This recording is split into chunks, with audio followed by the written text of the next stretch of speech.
In this episode about insulin resistance in midlife weight gain, I'm going to talk specifically about belly fat weight gain, and I'm going to address the number one complaint of women in menopause, belly fat, which is followed closely by fatigue, but we'll leave that one alone for now.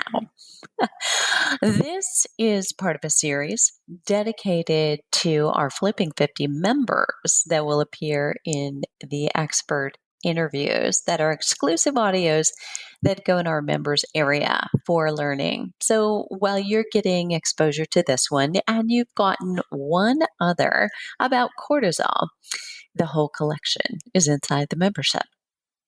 But I'm not going to talk about that right now. What I am going to talk about is this episode about insulin and how it's related, most of all, potentially, to your belly fat and what you can do about it.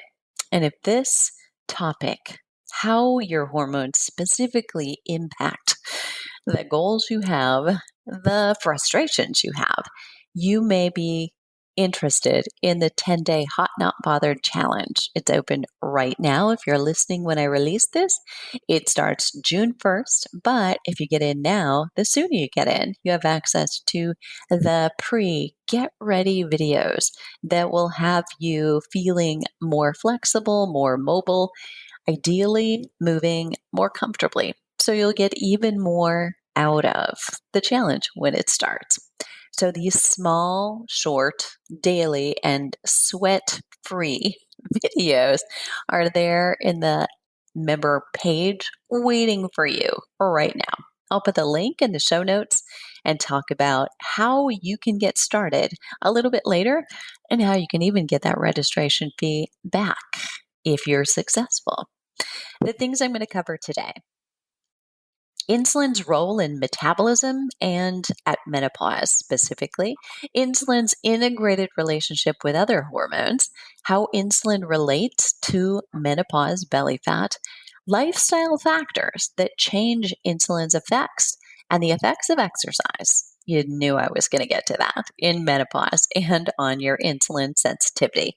I'm Deborah Atkinson. You're listening to Flipping 50, where I address top struggles and concerns of women in menopause and hope to, most of all, inspire you that you can take charge, take control of your health and your hormones, and have the energy and the vitality that you want, need, and deserve. I do that by sharing what to eat, how to move, and how to change your mindset, quite often about what to eat and how to move. So that's what really we're talking about today. So as we break down different hormones and their role in your body now and how they've changed from what was true before and how they will be impacting and influencing you for the rest of your life. We're going to dive now into insulin. There is a prior episode on cortisol, and I'll link to that in the show notes. If you haven't heard it, by the way, cortisol and insulin team up together to do some big damage to belly fat deposits, helping that relocation. I mean, as if the belly region has become Florida, right? So you'll want to hear that one too.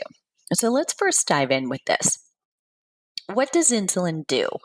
So a little review. Insulin helps control blood sugar levels, glucose levels, if you want to use that term accurately, by signaling your liver and muscle and fat cells to take in glucose from the blood. So it's after a meal, your blood sugar levels go up, and some other things can cause it to rise as well, but most commonly after a meal. And they get the signal, okay, now blood sugar levels are up. Based on what you eat, it will be higher or slightly lower.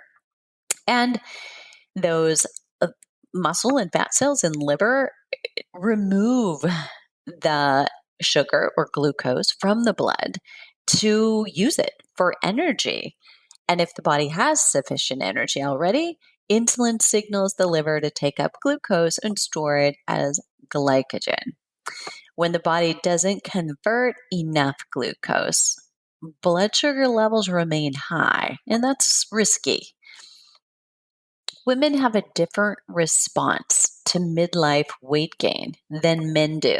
Because let's face it, I mean, you look at a man in his 50s or his 60s, he's probably also gaining weight, but he's distributing it differently. He probably doesn't look like his 20-year-old or 30-year-old self either, and collectively. So some people I know are in better shape because they've gotten more conscious and aware. But collectively, the majority of us looking at our younger selves to our today's selves, it's easier to gain weight than it ever used to be. But men have both subcutaneous, it's that directly just under the skin, and visceral or belly fat deposits, while women have far more visceral fat storage that occurs at midlife. Thus, we get the menopause, quote unquote, a term coined by Dr. Pamela Peake years ago. So let's talk about insulin resistance in midlife weight gain. Is that the reason, the culprit? I won't leave you there with that menopause because I have shared before that in an OBGYN. So interesting that ACOG is the American College of Obstetrics and Gynecology. So if I use ACOG, that's what I'm referring to.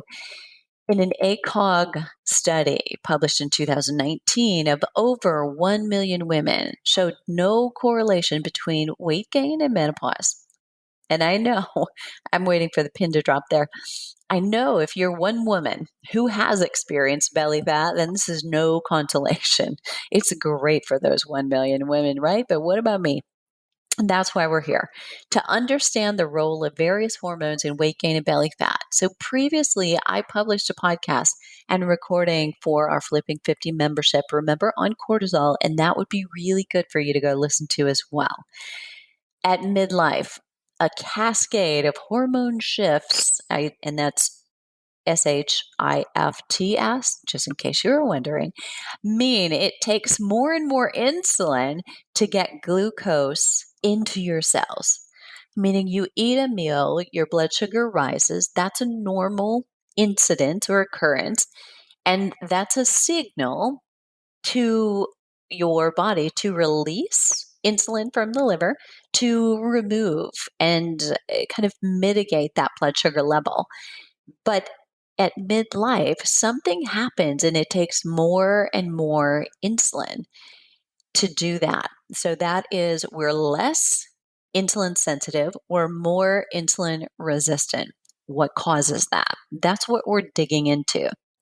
The stabilization of blood sugar in your body occurs through hormones insulin and glucagon. Insulin reduces blood sugar by helping your cells absorb that glucose. And glucagon is also released by the liver when blood sugar levels are too low. We rarely talk about that. Glucagon instructs the liver to release stored glucose, which causes a little blood sugar rise. So if you are somebody who struggles and you are apparently healthy, this happens. Now, if you've got some dysfunction with your blood sugar regulation, that potentially is not happening. Other roles of insulin. So, insulin also helps you heal after injury by delivering amino acids to muscles. So, as you know, it is the amino acids, at least if you've been here for a minute listening to me, you know it's the amino acids that help the protein in muscle. They build it, they're the building blocks. So, when insulin is low, muscles may not heal properly, and or you may struggle to have any gains in lean muscle mass. The cycle of insulin and glucagon support even blood sugar, or in an ideal body, they do. The balance provides energy to cells while preventing nerve damage that can result from high levels of blood sugars. Insulin inhibits fat burning, and that's called lipolysis for those of you that want that geeky science name. But let's just call it what it is. Insulin inhibits fat burning, meaning if you have a lot of insulin in your system right now, there's an inhibition of fat burning. because in part it's working on fat storage. Even while other circulating hormones are active in your body at the same time, and they're stimulating fat burning, and those are this: glucagon, epinephrine, norepinephrine, those you remember maybe as fight or flight response, growth hormone, and cortisol, right? So those are hormones that can stimulate fat burning, but one has to win out. Your body can't both store fat and burn fat at the same time. You've heard me say that several times as well. At the same time, insulin stimulates fat storage. Other active hormones inhibit it, and those are leptin, growth hormone, and there are acute increases in cortisol, which will also cause that. So think about that. So, what did I just say? A couple different things, and I want you not to get confused because when we're talking about inhibition or stimulation, I just brought in two different things. So, insulin inhibits fat burning, meaning it stops it, prevents it, slows it. Even though there are other hormones at the same time that are trying to stimulate it, that will be happening. But at the same time, insulin stimulates fat storage. So it's stopping fat burning, increasing fat storage, even though other active hormones are trying to inhibit fat storage.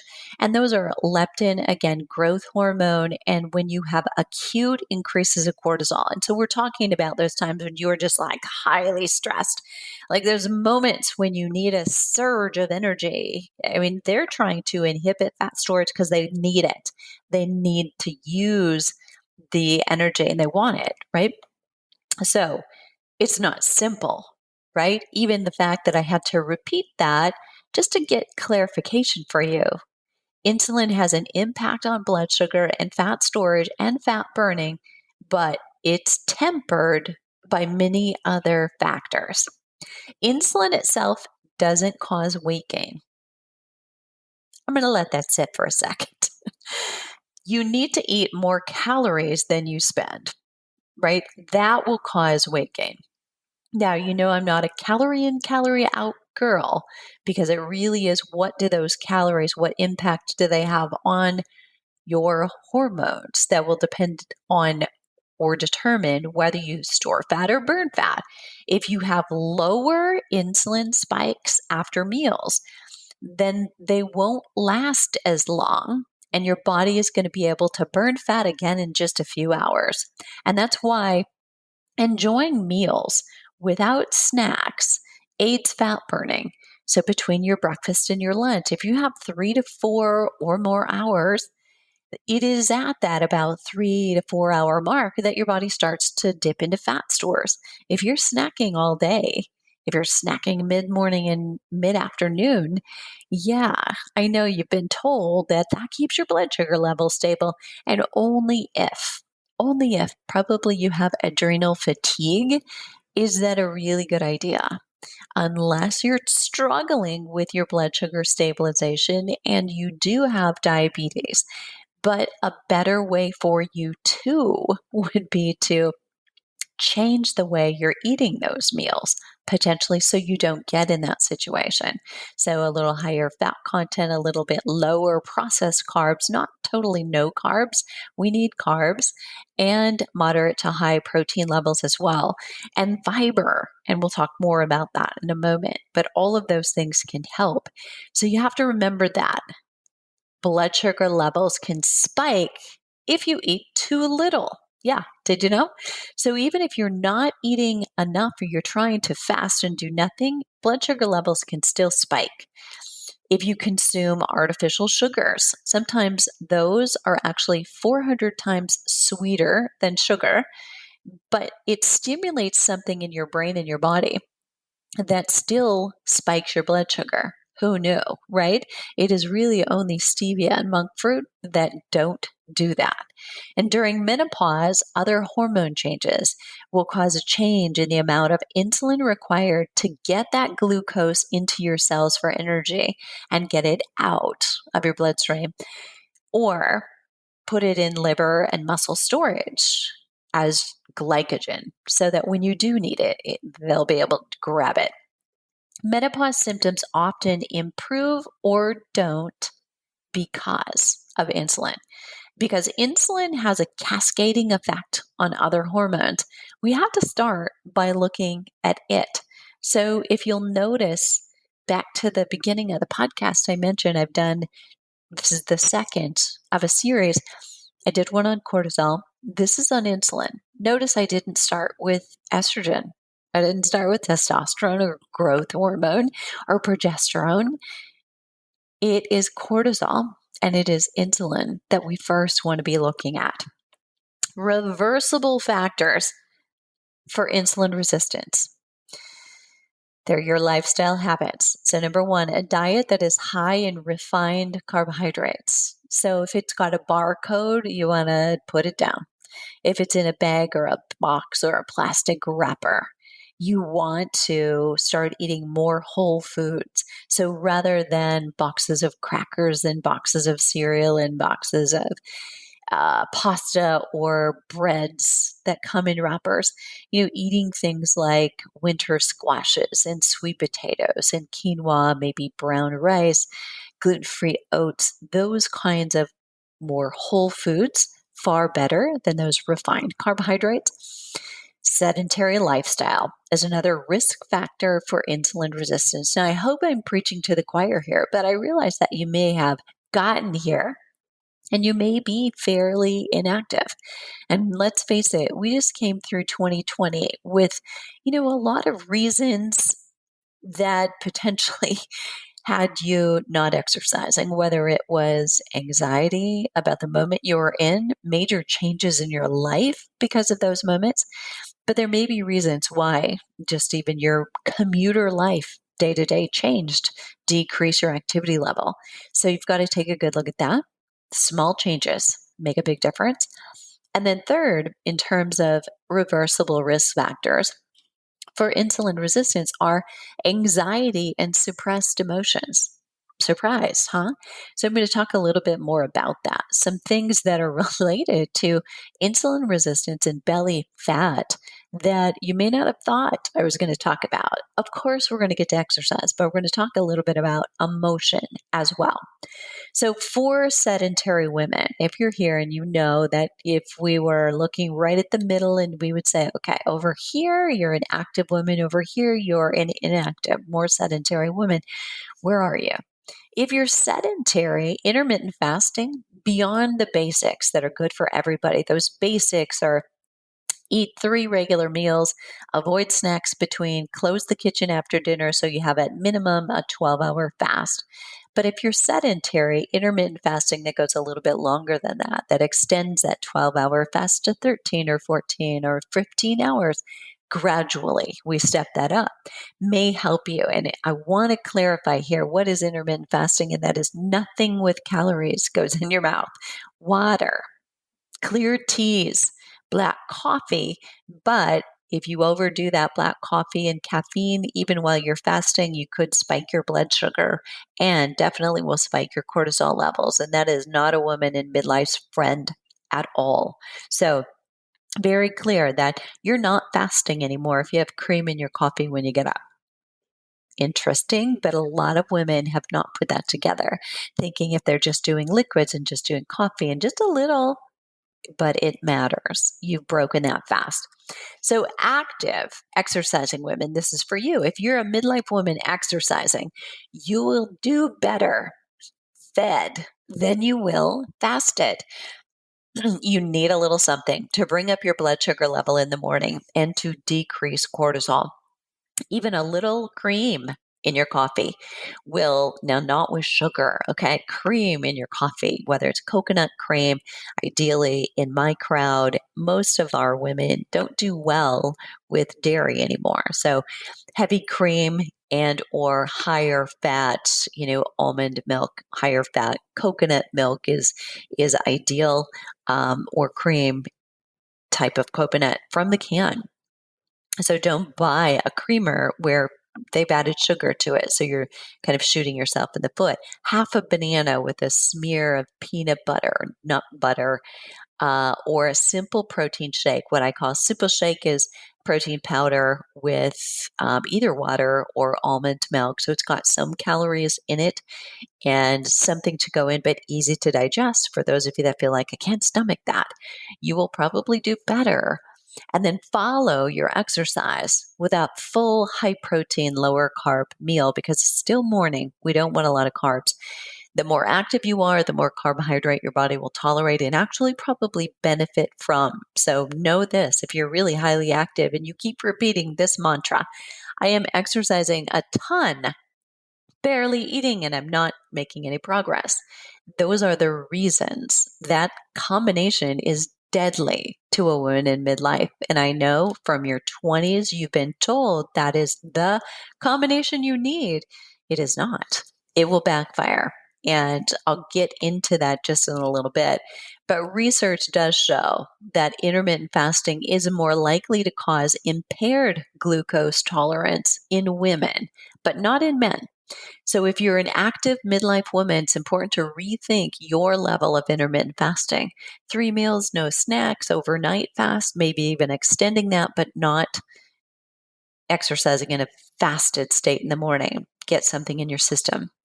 And make sure you have a morning meal.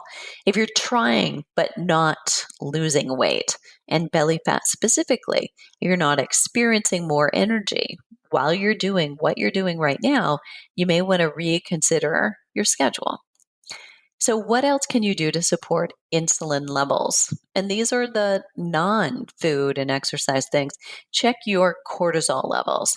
So, if you're low in the morning and you're higher later, or you're high right away and then you crash, try to avoid over caffeinating, which will drive more cortisol issues, and consider adaptogens. Those that I use and recommend are maca in maca pause. There's a link I'll put in the show notes to flipping50.com/resources where that lives. Whether you're in perimenopause or postmenopause, there's a unique one for you. Or ashwagandha is another popular adaptogen that works well for some women who are having those cortisol issues that will drive adrenal issues. Exercise, but with moderate amounts of low and high intensity, not a lot of anything. Unless you're totally in adrenal fatigue, where you're exhausted all the time, can't sleep, extremely tired, and after exercise you feel like you could take a nap, then it's time to restore before more. It's the number one tenet of 10 tenets of Flipping 50. And you should leave out the HIIT and the strength training for that matter until you're more restored. 10-minute short bouts of just going for a walk, not with intensity and not with any parameters about your heart rate or breathlessness at all. Calorie restriction puts increased stress on your body. When you're in menopause, it can backfire. It can increase your cortisol and your insulin and decrease thyroid function, causing you to gain weight. This is especially true if you're restricting your calories and you're trying to exercise more. I know, it's the mantra. Remember, eat less, exercise more. I want you to burn it. There is a reason the subtitle for You Still Got It, Girl, the After 50 Fitness Formula for Women is exercise less and eat more. And yes, we have to make them both count. Quality matters, but it's not about more. Stress will backfire on you. The next thing is tune into your emotions. Somewhere in you is that little girl who used to run around the house with a cape thinking she could do anything. But often we lose that same body confidence and self-esteem we once had. And then we try some of the old habits mentioned earlier, like undereating, eating and drinking foods that don't serve us, or overexercise, or we don't do anything at all exercise-wise. And that makes our bodies do the opposite of what we wanted. meaning makes you store fat and drains us of energy. If you're tolerating things in your life, living angry or in fear, you want to look at how to change that and how to deal with what you cannot change. Your emotions really matter. So let's head back to other integrated hormones. Here's one you may not have heard much of, and that is adiponectin. Menopause coincides with an increase in several comorbidities, meaning several coexisting conditions, which include insulin resistance.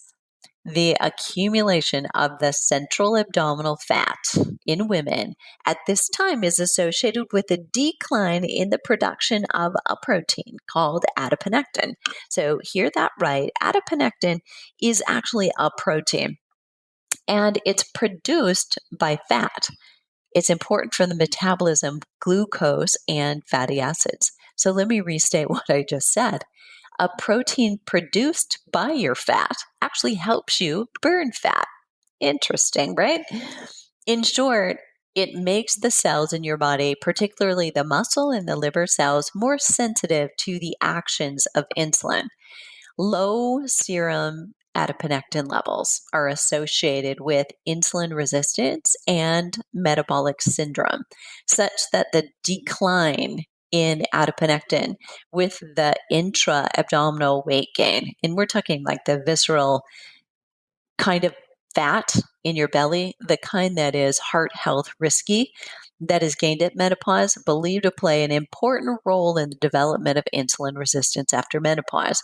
So it's a cascade of there's a decline of adiponectin that then causes problems, and there's a challenge with sensitivity of insulin, and that then means you're more likely to store and deposit that fat in the midsection because as a female, that's where we tend to put it in midlife. Adiponectin and belly fat, the tendency toward that accumulation of the belly fat is called visceral fat. Again, in women at menopause, it's associated with that declining circulating adiponectin. Through lab tests, you could actually test it, your level of adiponectin, but it wouldn't matter so much if you hadn't tested where was it 10 or 15 years ago.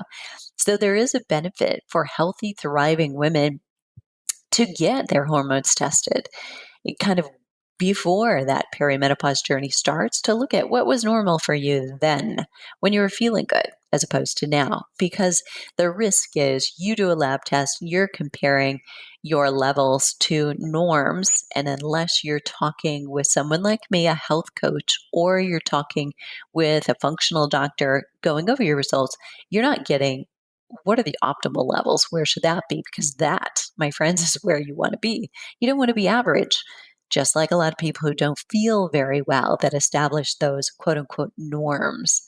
So, low serum adiponectin levels are associated with insulin resistance and the metabolic syndrome, such that the decline in adiponectin with intra-abdominal weight gain at menopause is believed to have that important role in the development of insulin resistance after menopause.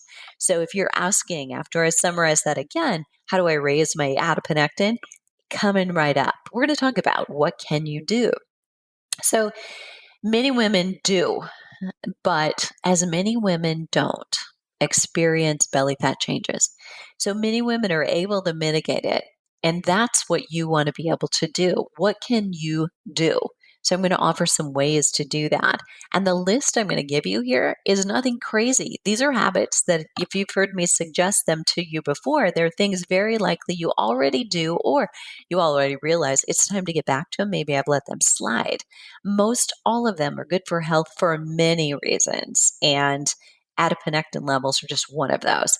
So here they are. Number one, daily intake of oily fish like salmon.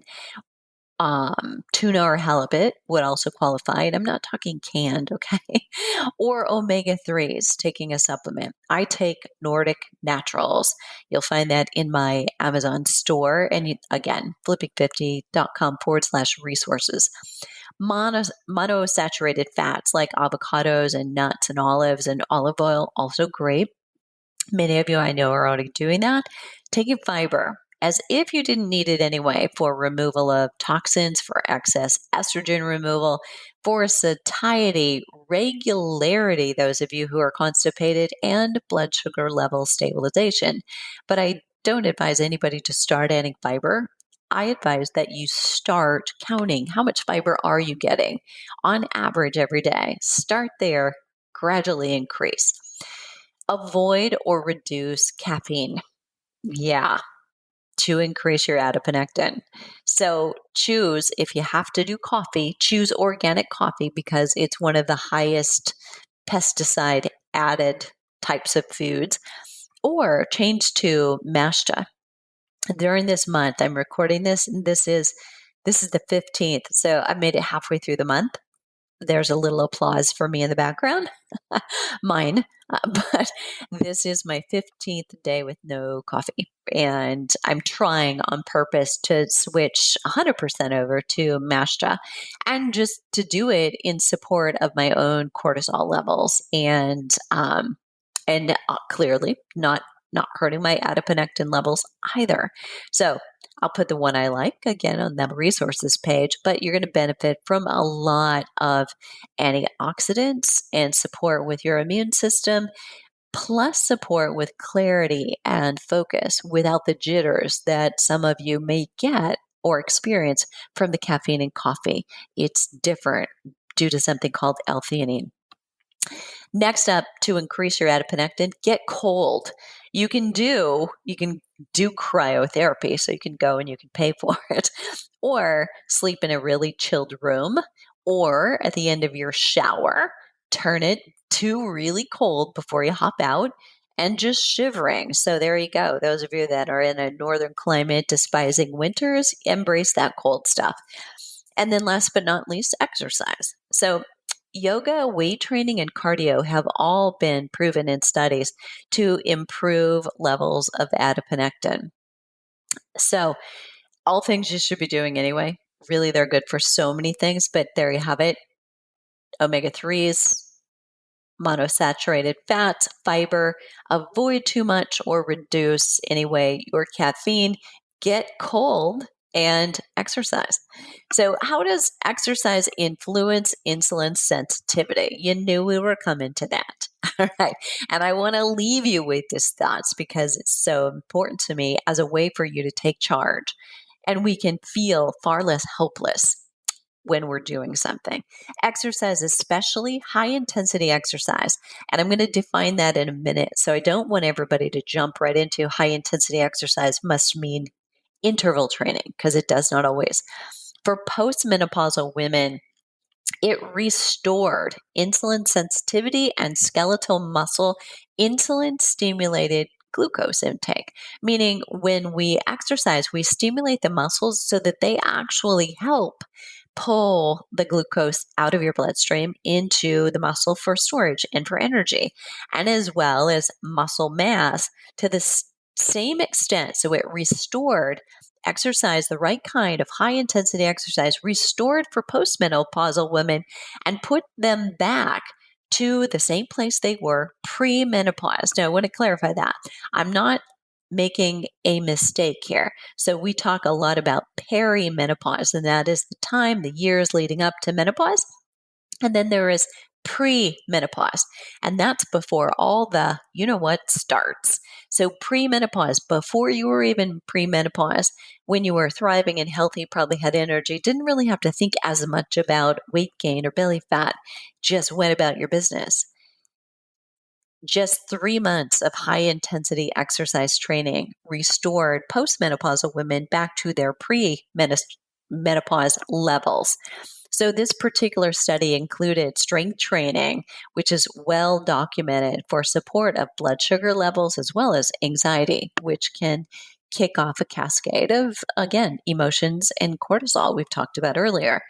So I mention that because we are here, high intensity exercise training, and often we assume that this is interval training made up of burpees and jumping jacks and jump rope. You neither need to do burpees ever or to do high intensity interval training, nor does high intensity exercise always suggest intervals. Muscular fatigue during strength training is a gauge of intensity. So that either comes from how heavy the weight is that gives you the overload, or that you can do a few more repetitions if you're unable to lift as heavy a weight or don't have access to that heavy weight. So, in another study published in Menopause, the journal, just 6 weeks of high intensity interval training, in this case, reduced effects of menopause and age in both perimenopause and postmenopausal women. Previously, I shared studies of sprint interval training for women in postmenopause that showed an improvement in overall body fat, visceral belly fat, and an increase of lean muscle tissue, which is really rare. So often with high intensity interval training, the studies are reporting fat loss, weight loss, and here in this case, visceral fat. But very rarely do you hear interval training or any kind of cardio training increasing lean muscle tissue. And it did here. It was in the thigh muscles. The exercise in the study was get on bikes. So that makes sense. All results that positively influence insulin sensitivity. So there you have it. Evidence that exercise does positively influence your insulin sensitivity.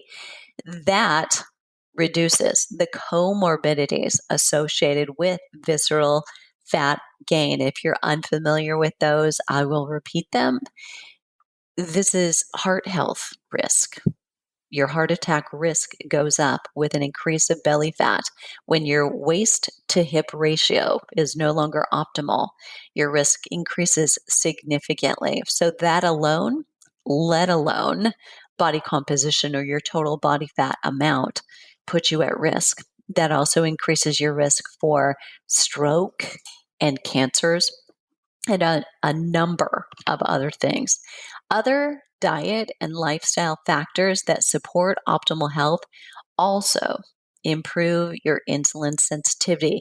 And so many of those were summarized in this podcast. So there you have it.